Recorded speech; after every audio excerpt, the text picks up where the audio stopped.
You know, when I was a kid, my whole family, we believed in God, but we never were into going to church on Sundays. We never made it a priority.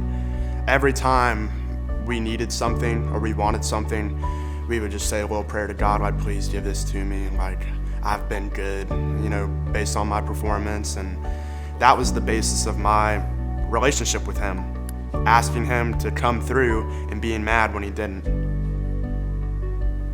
As I got into high school, I was very focused on how I was looking, how I was performing, and that was really it. That was my whole life. That's what I centered my life around, being cool, having the coolest friends, going to the best parties. And, when I was feeling down, when I was struggling with something, nobody's reaching out on that phone. If they had nothing to give me, I wasn't reaching out to them either. It wasn't fulfilling. It was hard to keep up. And when I got out of high school, I hit rock bottom. My relationship with my parents, relationships with my friends, I was making decisions that I wasn't very proud of. And, with that, I knew that there had to be something more to life. And I came to church. My parents said, our relationship is rocky right now. We're all gonna go to church and we're all gonna spend time together on Sundays, and that's how it started. I was just hungry for more. I put my faith and trust in Jesus, and I knew that this is where I needed to be. And I was going to church every Sunday, but I came to a realization that there's only so much I could grow from just me being in the Word and me listening to the sermons every Sunday. And one day I looked up and it was group launch, and I just looked and I'm like, I am not putting myself in that situation. I'm not gonna walk into some stranger's house and sit there and be like, hey, I'm broken and I know nothing. I'm not gonna, that never crossed my mind, because I'm still clinging on to my ego and my pride.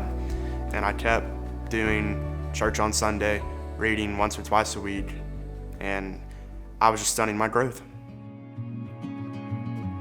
I had a friend that I trusted a lot, and he was in a men's group, and he just told me, come with me. And I couldn't even breathe walking in there. I was so nervous, but right when I walked in, I'm like, where am I?